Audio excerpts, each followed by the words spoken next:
Well, back to the breaking news of this hour. Jody Wilson-Raybould is resigning her position in Justin Trudeau's cabinet, resigning as the Veterans Affairs Minister after being demoted from being the Justice Minister, all in light of questions regarding the PMO and its involvement in SNC-Lavalin and an investigation into that engineering firm.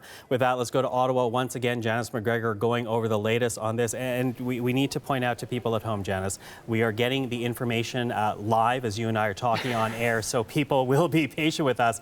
But let's begin with the statement that we have just gotten from Jody Wilson-Raybould. Read to us in full what she's saying here.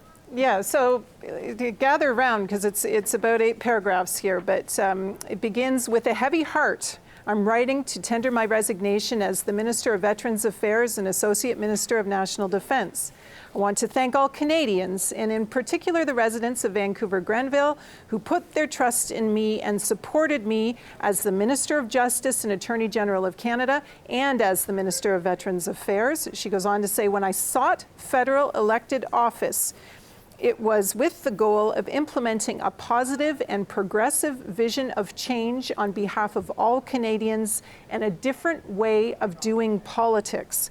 My resignation as a Minister of the Crown in no way changes my commitment to seeing that fundamental change achieved. This work must and will carry on. Then she goes on to say, to Canada's veterans and their families, I have the deepest admiration and respect for you. This decision is in no way a reflection of my desire to see your service and sacrifice upheld and honored. I only wish that I could have served you longer. To my officials and ministerial staff, thank you for your hard work in the service of Canadians. I am truly grateful for all that you have done and will continue to do. I am aware, she writes, that many Canadians wish for me to speak on matters that have been in the media over the last week.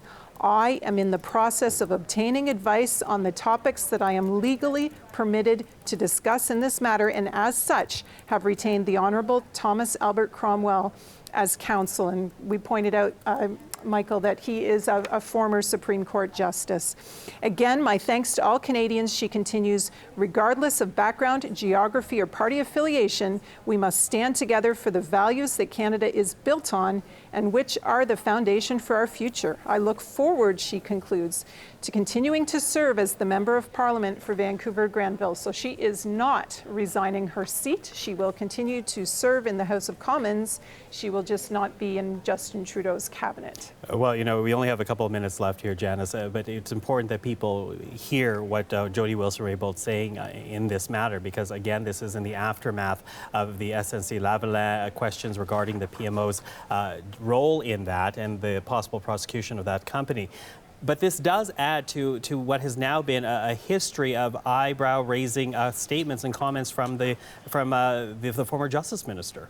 That's right. I mean, you know, a lot of attention was paid. The day she was shuffled out of justice, remember, right after that, she herself put a post out there reflecting and I think fair to say defending and trying to uphold the things she had tried to do as Justice Minister. Quite exceptional, not something we normally see when someone is shuffled into a different position. And again, sorry to keep reading at length from the words of Jody Wilson-Raybould here, but she talked about how the role of the Attorney General carried with it unique responsibilities to uphold the rule of law and the administration of justice. And it demands a measure of principled independence. And I think a lot of people have been looking to those words in light of this new controversy, I'll say scandal even, you know, trying to figure out what she meant to say there. What did she know even at that point about what was coming down the pipe? What did she mean? What was the problem? So, you know, really interesting to now, with the benefit of some new developments, to go back and look at those words.